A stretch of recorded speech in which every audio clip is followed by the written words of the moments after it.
Aló, ahí sí. Un poco de calor. Estuvimos con los muchachos en un retiro de hombres. Eh, bueno, la palabra fue increíble. Estuvimos con pastores que tienen una visión fresca del movimiento, que es la visión que fue en un comienzo en los 60. Y los que estuvimos ahí nos dimos cuenta que estamos alineados así con algo que está haciendo el Señor en varias partes de Hispanoamérica. Y que creo que también va a llegar por estos lados.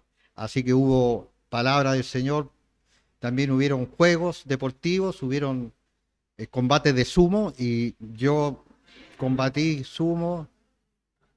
Fue algo bien extraño porque de repente no me di ni cuenta y a un contendor lo tenía en el aire así.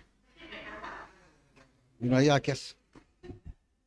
No, fue genial, fue maravilloso, fue bueno. Fue una bendición tremenda. Hoy día vamos a ver, hoy gracias Señor por donde estamos. Estuve hablando con el pastor, bien, el Señor abre puertas, increíble. En realidad no tenemos que... Mira, todo el tema de hoy día es oposición. ¿Alguno de ustedes ha tenido oposición en su vida? ¿Como cristiano está teniendo oposición? Todos estamos teniendo oposición. Todos pedaleamos hacia arriba.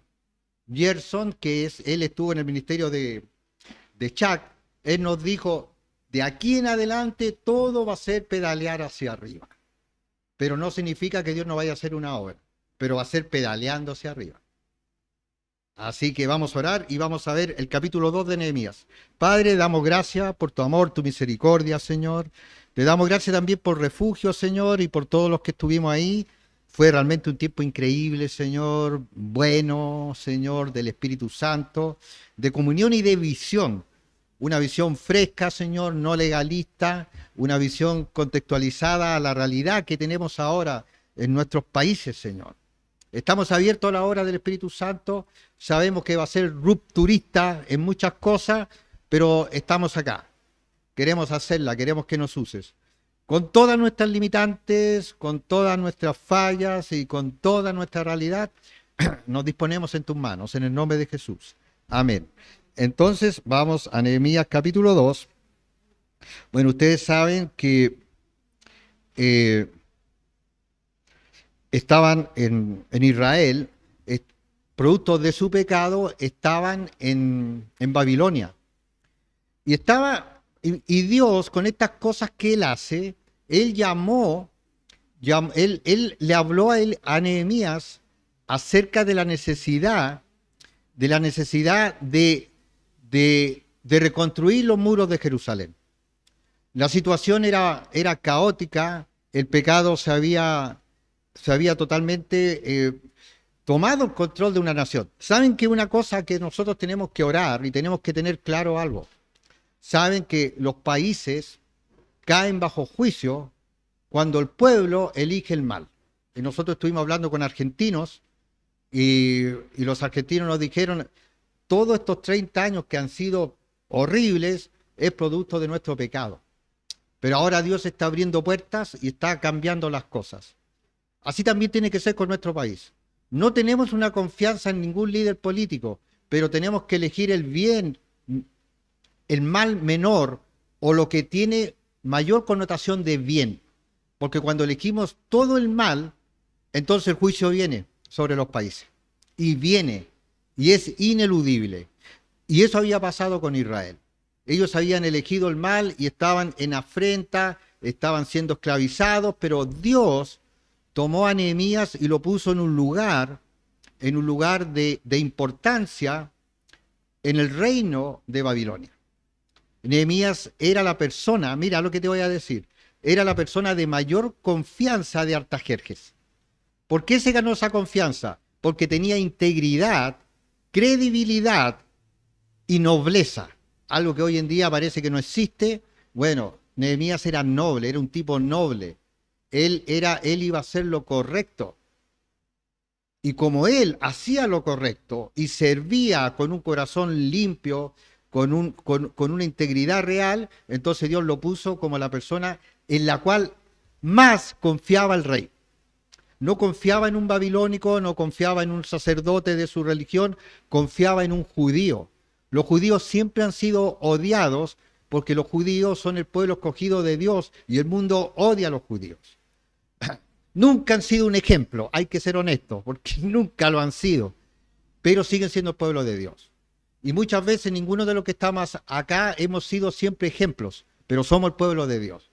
Y cuando nosotros procedimos al arrepentimiento y a la obediencia, Dios bendice nuestras vidas. Mientras no haya arrepentimiento y obediencia, nunca sus vidas van a ser transformadas y van a tener el gozo de pedalear hacia arriba, pero con una sonrisa gigante. Van a pedalear hacia arriba, pero amargado, refunfuñado, con depresión. Entonces mejor pedalear hacia arriba con ánimo, ¿cierto? Pero eso es por medio del arrepentimiento y la obediencia. Entonces, ¿qué pasó? Que estaban afligidos en gran manera y Nehemías, que era un hombre de Dios, él dijo, mi país está en este juicio por nuestro pecado. Incluso después él hace una oración de arrepentimiento.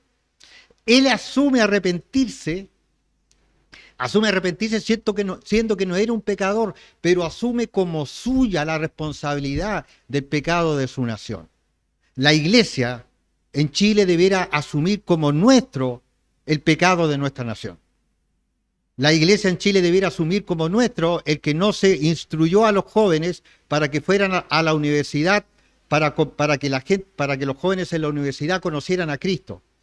Enviaron a los jóvenes a la universidad para que se convirtieran en personas ideológicamente comunistas y anticristianas.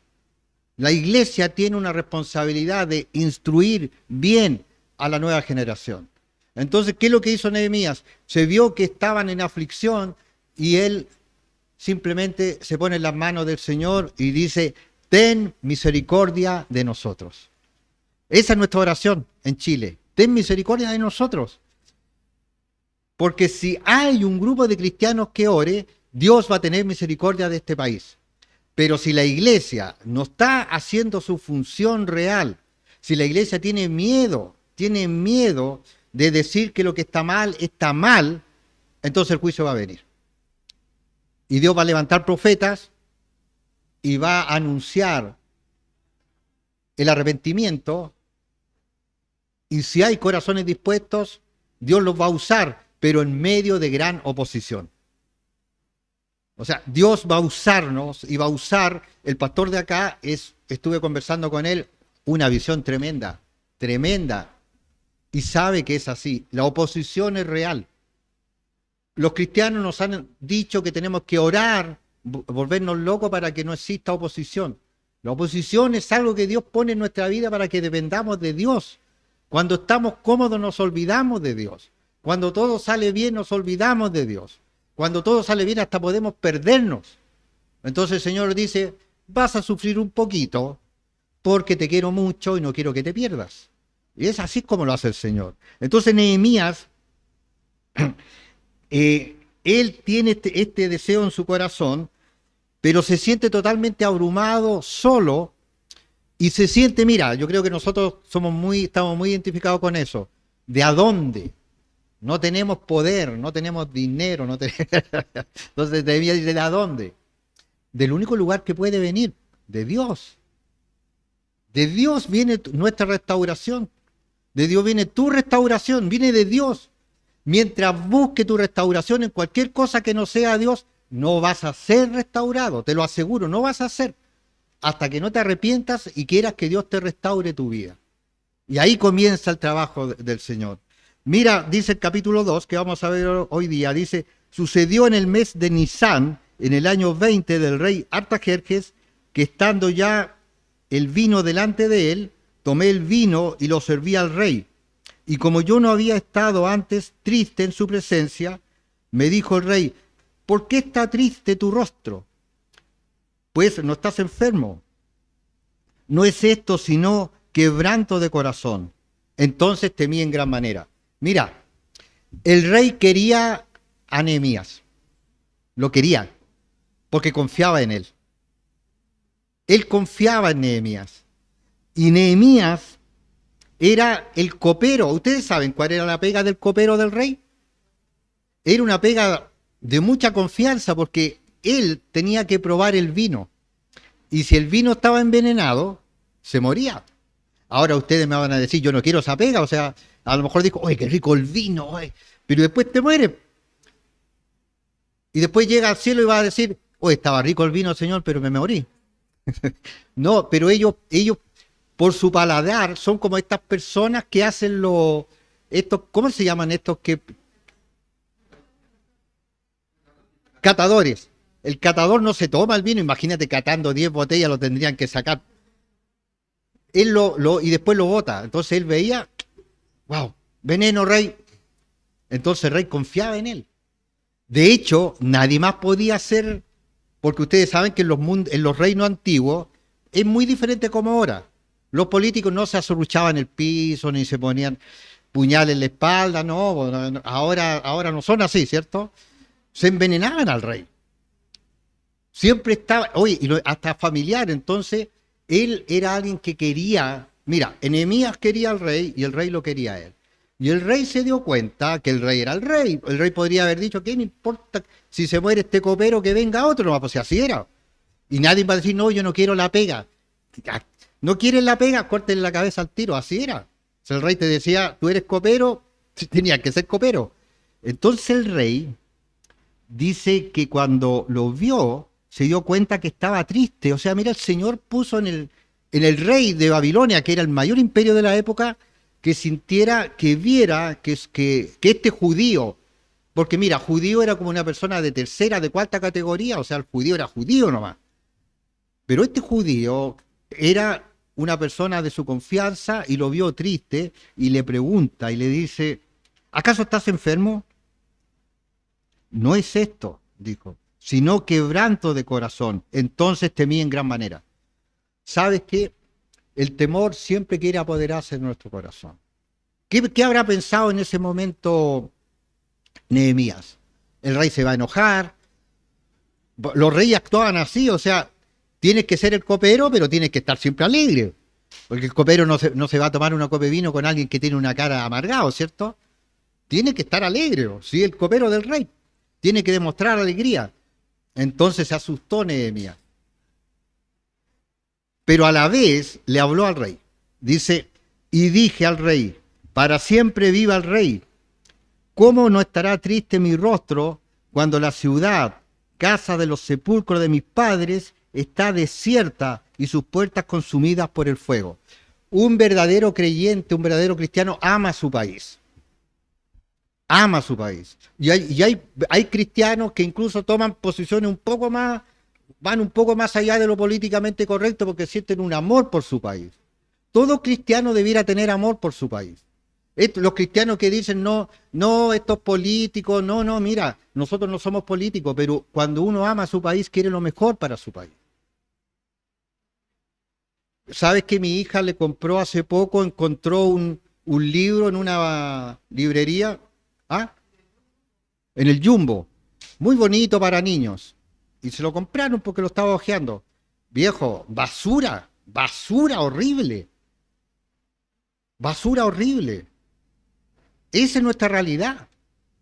O sea, si realmente un cristiano dice, no, no me importa que la educación que le van a dar el Estado y el gobierno a los niños, bueno, vas a pagar por eso.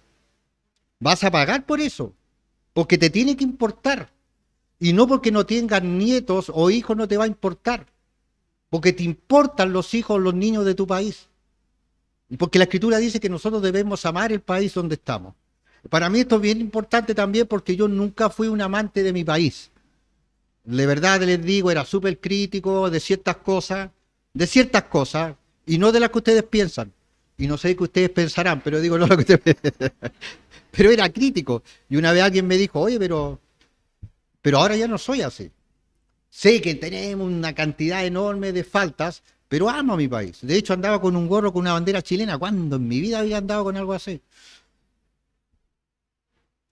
Entonces, él tenía eso en su corazón. Entonces, que los cristianos no queramos ser solamente de ir a cantar y ver las cosas bonitas y no involucrarnos en nada más allá, no es lo correcto, brothers, no es lo correcto. Somos responsables del lugar donde nos puso Dios. La iglesia tiene responsabilidad de sus ancianos, de sus hijos, de sus nietos de este país. Entonces, él dice, ¿cómo no voy a estar así de triste cuando veo Jerusalén destruida? ¿Cierto? Yo viajé en bus hace como un año, quería ir en bus a Iquique. Ah, llegué súper, casi llegué, pero así doblado. Un basural, toda la carretera basurales, basurales, basurales, basurales, basurales. ¿Qué onda? Lugares bonitos, naturaleza bonita. ¿Y cómo no pueden, por qué no pueden limpiar eso? ¿Y por qué no castigan a la gente? Si yo me acuerdo en el mejor tiempo que Dios bendijo a Chile, daba gusto ir, pero ahora es pura basura. Además, tomé ida y vuelta, así que me fui mirando la basura y me volví mirando la basura. Tenemos que ver la realidad y lo que tú ves, cuando tú ves la delincuencia y ves todo este tipo de cosas que tú ves, es el reflejo de la vida espiritual de una nación y es el reflejo de la iglesia que dice ser cristiana. Es el reflejo. Entonces, él está tan triste y el rey lo ve y le dice, ¿qué te pasa, hombre? Y él le dice que está muy triste porque los muros están destruidos. Me dijo el rey, ¿qué cosa pides? Entonces oré al Dios de los cielos. Está en aflicción, no solamente por él, por su país. Algunas veces estamos en aflicción. Cuando estamos en aflicción tenemos que orar, porque tendemos a buscar soluciones en nuestra mente. Tratamos de solucionar por todos los medios e incluso por todo lo que el mundo nos ofrece. Allá donde fuimos había un grupo van hartas personas de tercera edad, que son estos grupos de jubilados y todo. Y claro, adultos mayores, ahí alguien me dice. Y estaban en la noche, ciertos muchachos estaban cantando karaoke y bailando. Y el que cantaba karaoke era como una especie de ídolo.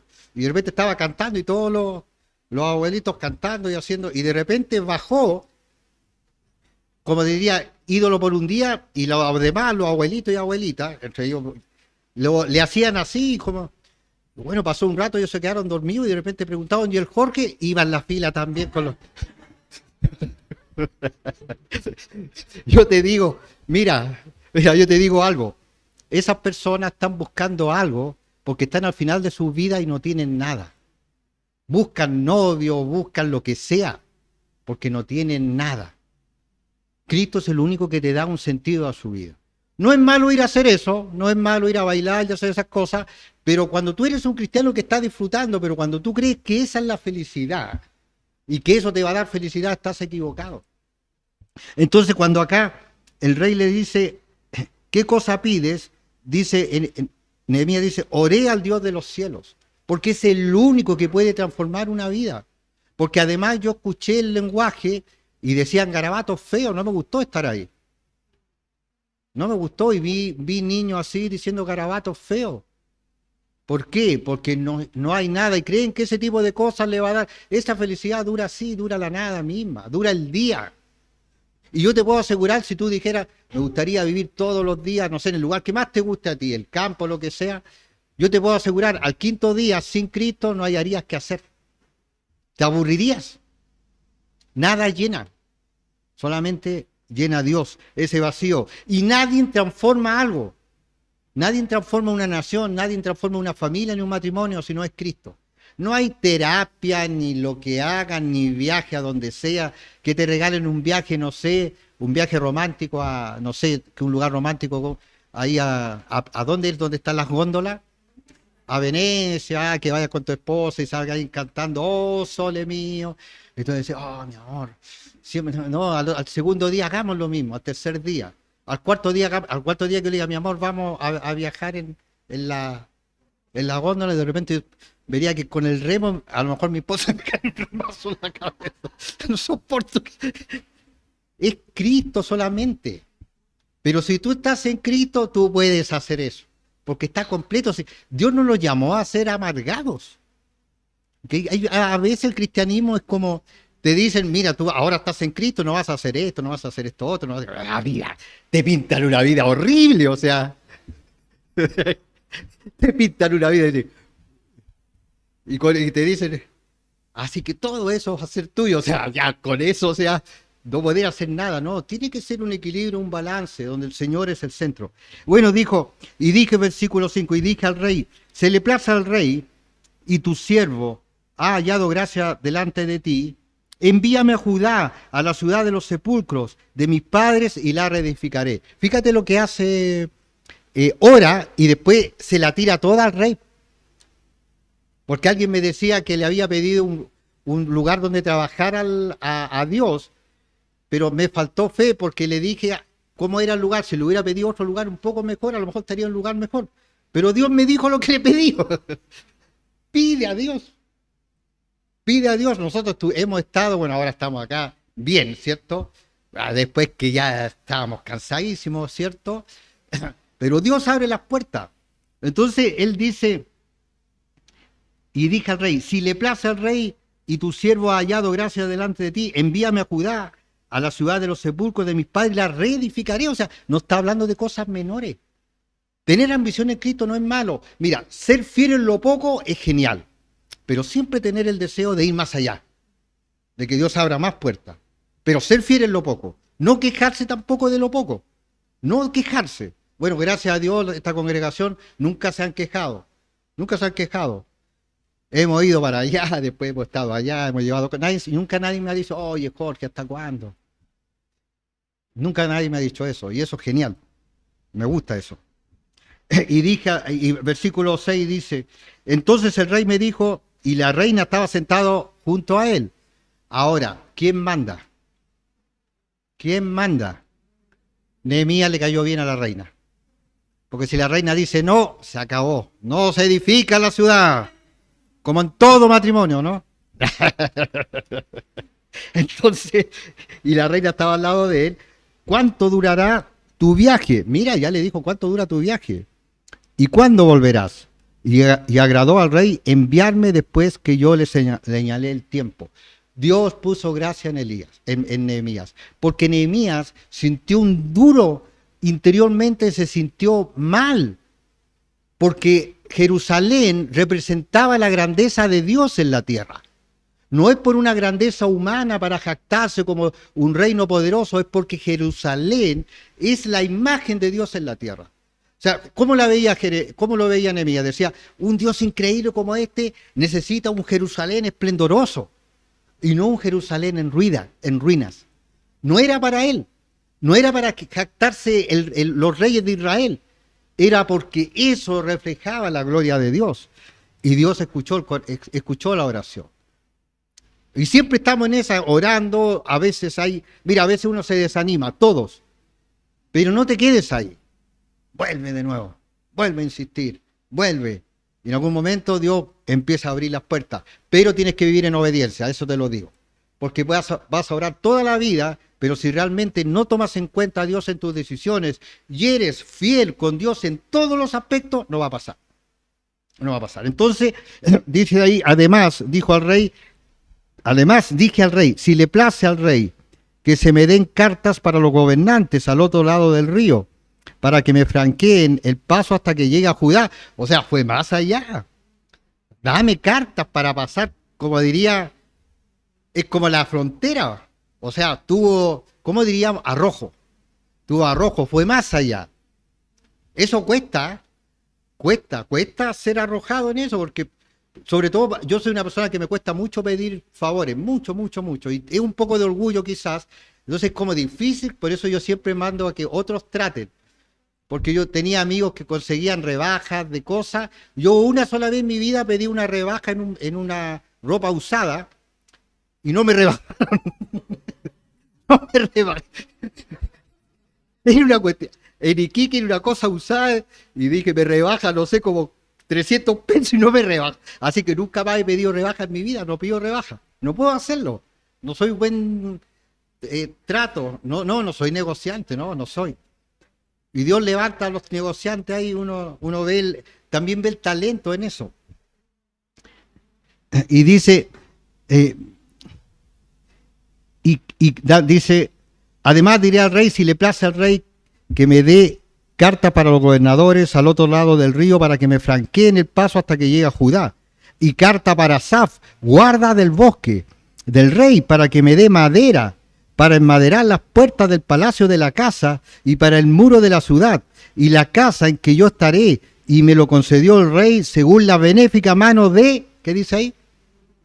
De mi Dios sobre mí. ¡Wow! Así funciona, ¿ven? La benéfica mano de Dios, porque esto que estaba haciendo, cuando estaba pensando en hacer eso bonito, era para la gloria de Dios. Cuando nosotros pensamos que Dios nos use y tengamos un lugar bonito y propio, es para la gloria de Dios, nunca para jactarnos nosotros, ni la denominación, ni el pastor, nunca debe ser así. Siempre que debe ser para la gloria de Dios. Yo he estado en alguna iglesia donde los pastores y algunas veces los líderes me muestran todo lo que tienen como jactancia. Mira los equipos que tenemos, mira esto, pero yo veo que no están hablando de la gloria de Dios, están hablando de sí mismos. Algunos tienen una obsesión por los equipos de música y la música, parece que todo es la música. Y un amigo me dijo, lo único que le interesa es la música. No es así. Si tú tienes un grupo de gente así, saca toda la música y pone a cantar a alguien como que no sepa cantar, si esto se trata de adorar a Dios. Con excelencia, sí. Pero si no hay un corazón, no. Así es la cosa. Pueden haber las dos cosas, excelencia y un corazón. Esa es la idea. Lo mejor para Dios. Entonces, va más allá, porque vio que Dios estaba con él. Vine luego a los gobernadores del otro lado del río y les di las cartas del rey. Y el rey envió conmigo capitanes del ejército y gente de a caballo. Lo iban cuidando. Todo bien, ¿cierto? Todo genial, espectacular. A lo mejor Nehemías iba diciendo, wow, tengo que ser más arrojado todavía. Cuando empieza a abrirse las puertas, ¿cierto? Y uno dice, wow, tengo que ser más arrojado. Veamos qué dice el 10. Pero oyéndolo, Sanbalat, Horonita y Tobías, el siervo amonita, les disgustó en extremo que viniese alguno para procurar el bien de los hijos de Israel. ¿Oposición? ¿Oposición? Dios te abre las puertas, te da las cosas, y uno dice, wow, y de repente viene la oposición. O viene la noticia que es como un balde de agua. Está todo bien, pero pasó esto. Siempre va a ser así. Siempre va a ser así. Yo alguna vez he estado feliz y de repente, Señor, y dándole gracias a Dios, gracias Señor, te doy por esto. Y de repente la Biblia me dice, Jorge, llamó tal persona, no vamos a poder hacer eso. Hoy recuerden, ahí tenemos una tremenda prueba de fe cuando quedamos sin local para el encuentro. 5 días antes. Y los que fuimos a donde íbamos a ir, ¿cierto? Era el lugar, pero más horrible que podía existir. O sea, ni siquiera era medio, Era una cuestión que era como para decir, pero mira cómo es Dios, tenía el control de todo. Y 3 días antes estuvimos en ese hotel. ¿Cómo era el hotel? ¿En qué lugar estaba el hotel? Todos tomaron café y todo. ¿De dónde salió eso? Del grupo que teníamos nosotros. Nos felicitaban a todos. Oye, qué manera de trabajar bien. Fuimos 20 personas que hicimos eso. ¡Wow! En lo poco fuiste fiel, en lo mucho te pondré. Y ahí es donde tenemos que ir nosotros. No teníamos que caminar como camina la religiosidad, de cuidar hasta el cansancio, lo políticamente correcto, que todo sea cuadradito, ordenadito, que nos esforcemos por... No, viejo, lo que importa es servir a Dios y a su tiempo Dios lo va a hacer. Pero el enemigo viene. Ahora imagínate cómo iba de feliz y están estos otros. ¿Qué van a hacer? Van a urdir el mal en contra de Nehemías. Y cuando tú lees el libro de Nehemías entero, en un momento dice, a ver si me acuerdo del versículo, en un momento dice, mira, cómo estaban ellos, a ver si me acuerdo, o si lo encuentro. Eso, ahí está. Mira, comienza la construcción, pero mira cómo estaban. Los que edificaban en el muro, los que acarreaban y los que cargaban, con una mano trabajaban en la obra y con la otra tenían la espada. ¡Wow! ¡Wow, viejo! Con una mano trabajaban en la obra y con la otra tenían la espada. Pedaleando hacia arriba, pero en Cristo. Así es. Y así va a ser para nosotros. Y este es un llamado y cada uno, ustedes saben que acá todos son bienvenidos y siempre se les va a tratar bien, pero el que quiera tomar ese paso tiene que saber que va a ser con un lado la pala y con el otro lado la espada. Así es. Entonces, es como cuando Moisés mandó a Josué y a los 2 espías, les dijo, vayan y vean el lugar, ¿cierto? Y van llegando y ven gigantes, medían 4 veces más que ellos. Y dijeron, no, la uva era espectacular, todo bien, pero hay gigantes. Y nos van a comer porque nos ven como langosta. El diablo siempre quiere que nosotros nos veamos como nada, como hormigas. El diablo quiere eso, quiere que nuestra mente se sienta así. Pero ¿qué dijo Josué y Caleb? Dijeron, los vamos a vencer. Josué fue el que entró a la tierra prometida y Caleb a los 80 años heredó la tierra. ¿Y dónde quedaron esos 10? Se cuidaron por el momento, ¿cierto? Pero ¿dónde terminaron? ¿Para qué nos cuidamos tanto si la vida es rápida? Y el privilegio que Dios nos da para servir. Entonces, versículo 11 dice, llegué pues a Jerusalén y después de estar allí 3 días, me levanté de noche, yo y unos pocos varones conmigo, y no declaré a hombre alguno lo que Dios había puesto en mi corazón, que hiciese en Jerusalén. Ni había cabalgadura conmigo, excepto la única en que yo cabalgaba. Y salí de noche por la puerta del valle hacia la fuerte del Dragón y la puerta del Muladar, y observé los muros de Jerusalén, que estaban derribados, y sus puertas que estaban consumidas por el fuego. ¿Saben ustedes que este lugar nosotros lo vinimos a ver antes? Caminamos por acá, yo oré ahí, afuera, porque yo creo que todos saben lo difícil que es tener un lugar, en un lugar como Providencia o Ñuñoa. Así es difícil. Y vinimos a verlo, así, vinimos a verlo 2 veces. Y oramos. Igual unos dirán, uy, que tiene fe el Jorge. No, no tenía tanta fe porque un día antes le dije a la Andrea, confirma. Porque, ¿sabes qué? El diablo me puso, van a decir de nuevo que no. Y cuando la Andrea, así como bien calmada, me dijo, no, está todo listo. Oh, gracias, Señor. Bueno, como somos todos, ¿cierto? Y el Señor dice, pero siempre estuvo ahí. Pero bueno, somos así, Dios sabe. No somos con tanta fe. Él salió de noche y vio las puertas que estaban consumidas por el fuego. O sea, se veía mal la cosa, todo se veía mal. No se veía bien. Pasé luego a la puerta de la fuente y al estanque del rey, pero no había lugar por donde pasase la cabalgadura en que iba. Y subí de noche por el torrente y observé el muro. Y di la vuelta y entré por la puerta del valle y me volví. No sabían los oficiales a dónde yo había ido, ni qué había hecho. Fíjate una cosa, que esto es muy interesante. Todo lo que recibió, las cartas, los oficiales, y dijo, qué bien, por acá va. Pero Dios lo tenía por otro lado. ¿Se dan cuenta? Dios lo tenía por otro lado. Tuvo que salir solo dependiendo de Dios. Mira que una vez nosotros decimos, Dios, y uno ve como que se está abriendo una puerta y uno dice, pero de repente Dios dice, no quiero nada que los haga pensar que alguien los ayudó, sino que fui yo el que lo hice. ¿Se acuerdan a Abraham? Cuando el rey de Sodoma le iba a dar los diezmos, dijo, no quiero que nadie diga que tú me enriqueciste. ¡Wow! Así lo hace Dios, po. Él quiere toda la gloria. Él quiere saber que no fuimos nosotros, ni la habilidad, ni nada, que soy yo el que estoy ahí. Entonces, dice ahí, y no sabían los oficiales, versículo 16, a dónde yo había ido, ni qué había hecho, ni hasta entonces lo había declarado yo a los judíos y sacerdotes, ni a los nobles y oficiales, ni a los demás que hacían la obra. ¿Por qué? Porque él supo, y creo que él pensó, después de todo, si les vengo a decir que ya tenemos enemigos en contra nuestra, algunos se van a decaer. Algunos se van a decaer.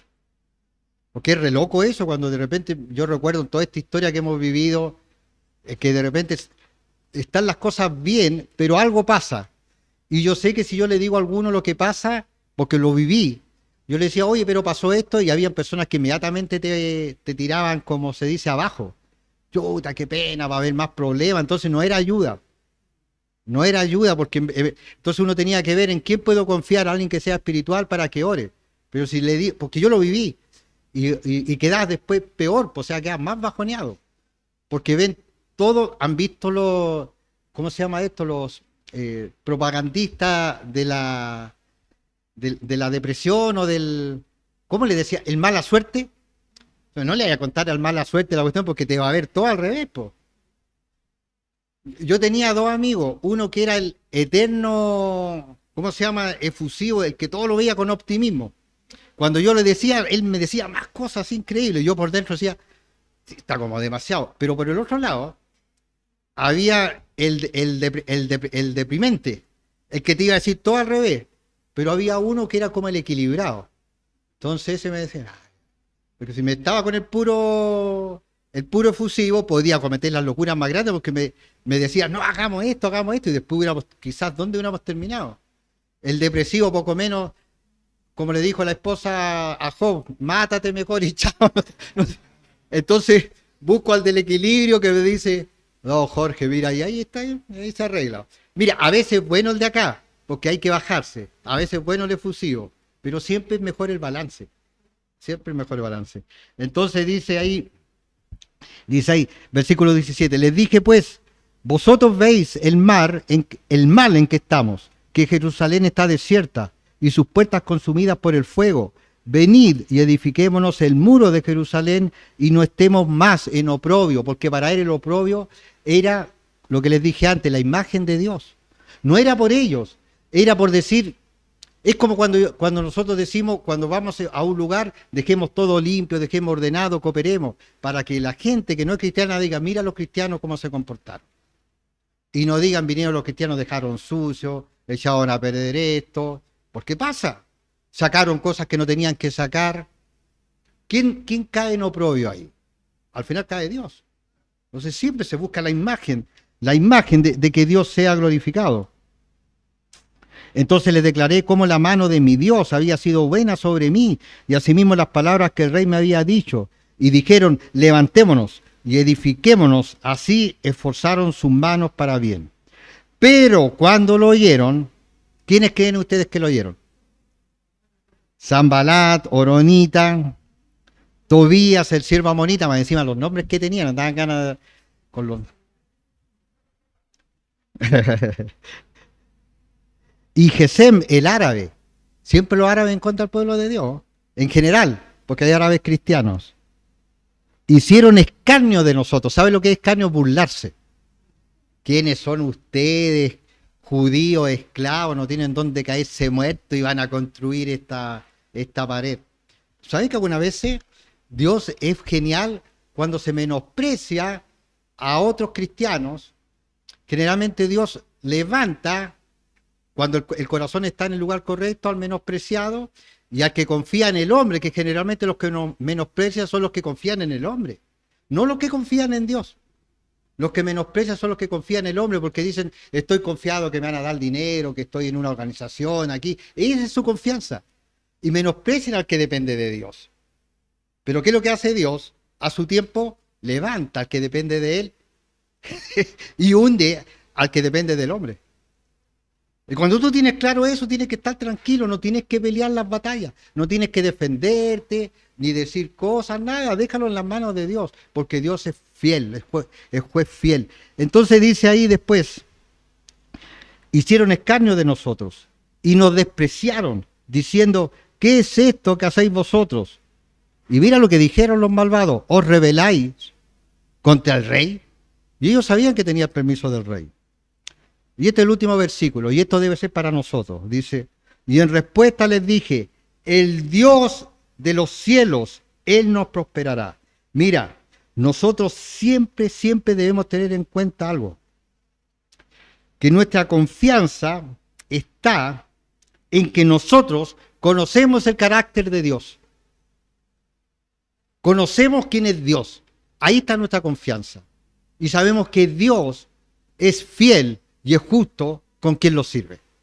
En eso está nuestra confianza. Yo conozco a Dios, por lo tanto confío, porque si no conocemos a Dios no vamos a poder confiar. Si conocemos un Dios tergiversado por la religión, el legalismo o estos dioses que usan algunos pastores para quitarle el dinero a la gente, no se conoce a Dios. Cuando se conoce a Dios, confiamos, porque el carácter de Dios nos da la seguridad y la confianza.